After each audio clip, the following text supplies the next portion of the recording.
Oui, allô mes chers amis, comment vous allez? J'espère bien de votre côté que votre journée a été bien passée. Nous allons commencer cette nouvelle vidéo par les aspects mathématiques des SVM. Nous allons suivre le plan suivant qui débute par la définition. Après la définition, nous allons parler du problème primal. Après le problème primal, nous allons parler de la fonction de perte. Après la fonction de perte, nous allons aborder le Lagrangien des SVM, ses dérivés et la forme duale, puis la fonction duale du problème primal.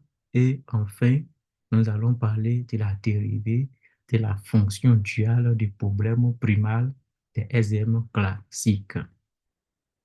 Un SVM, un SVM est un algorithme d'apprentissage supervisé qui cherche à trouver un hyperplan optimal pour séparer des données en deux ou plusieurs classes.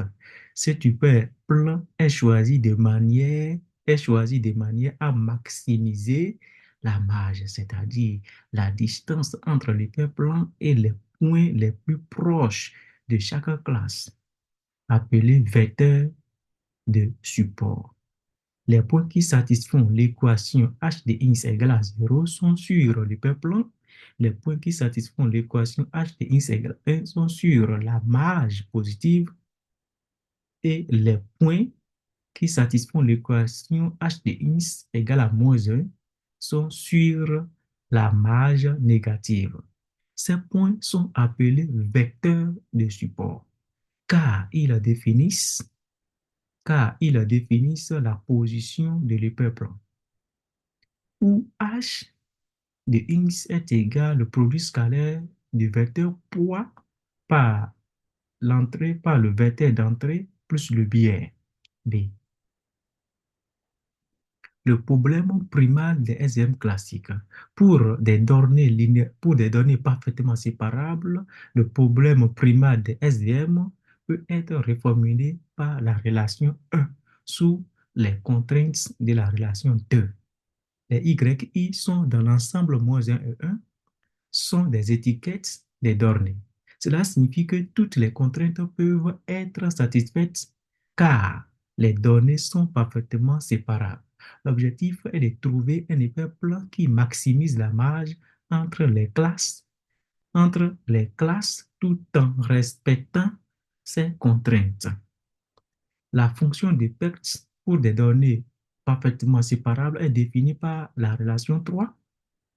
Le Lagrangien associé au problème primal des SVM classiques pour des données parfaitement séparables est donné par la relation 4, où alpha i, où les alpha i sont positifs et sont appelés les multiplicateurs de Lagrange associés à la relation 2, associés aux contraintes de la relation 2. La dérivée partielle de Lagrangien par rapport à W nous donne la relation 3, nous donne la relation 5. En posant cette dérivée est égale à 0, on obtient la relation 6. La dérivée partielle de Lagrangien par rapport au vecteur biais nous donne la relation 7. Lorsqu'on pose cette relation est égale à 0, on obtient la relation 8. En introduisant les relations 8 et 6 dans le Lagrangien, on obtient le problème primal défini par la relation 9 sous les contraintes de la relation 10. Le produit scalaire mesure l'interaction entre les exemples xi et yj. La relation 10 garantit l'équilibre entre les forces des deux classes. La fonction primale du problème, la fonction duale du problème primal de SVM est donnée par la relation 11 sous les contraintes de la relation 12. Sous les contraintes de la relation 12. La dérivée partielle du premier terme de la relation 11 nous donne la relation 13 puisque le produit scalaire est symétrique.